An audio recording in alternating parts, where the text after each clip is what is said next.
The question then becomes, how do you influence the quality of classroom practice? What is it that you actually do? And that brings me over to that far right-hand oval in the graphic that we call professional learning. With the bottom line being that if I'm currently teaching and practicing to the best of my ability and they're still not getting it in places where we know it really matters, because it's hard, what do I do about it? The only way I'm going to practice differently is if I understand differently. And we make huge investments in professional learning, and we call professional learning professional development even though they're not the same thing, and I'm going to explain to you why. And in fact, it turns out that the link between professional development and classroom practice is not nearly as robust in the research as the one between classroom practice and student learning and achievement.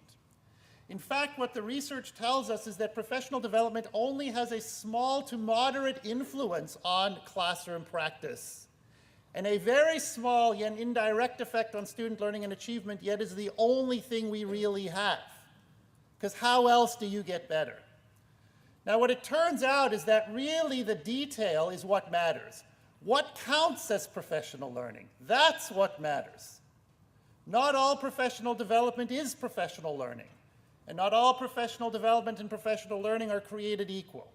What do we have to do that is within our control to ratchet up the quality of professional learning in ways that will impact on classroom practice and allow us to change it in places where we know we need to? See, I don't want to change things where it works. We do a whole bunch of things that works. You know what we have to just do there? Just keep doing it. That's not what we want to do here. Life's hard enough. There's enough stuff we have to do. Don't go looking to change things that work. But in the places where you say, this matters, I'm doing the best that I can, and there are a bunch of kids who are not getting it, what do I do because I'm already doing my best?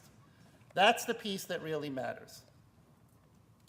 And so what we've been able to do over the last few years is try to understand how do we create the conditions for professional learning, the kind of professional learning that will really, really impact on changed thinking and practice, so that what we do in schools and classrooms is ultimately different. And what we realized is that there were at least 3 very important capacity building enablers that we would work on. And I will explain these to you in a bit more detail a little bit later this morning. They are the notion of a learning focus that defines a what, and a mechanism of collaborative inquiry that challenges thinking and practice that defines the how, and instructional leaders that defines the who. But just when we thought we had it sorted out, we realized that the implementation of these pieces is so unbelievably difficult because all of our work to make them move forward floats in a sea of barriers that impede the real work of learning that it is our job to intentionally interrupt.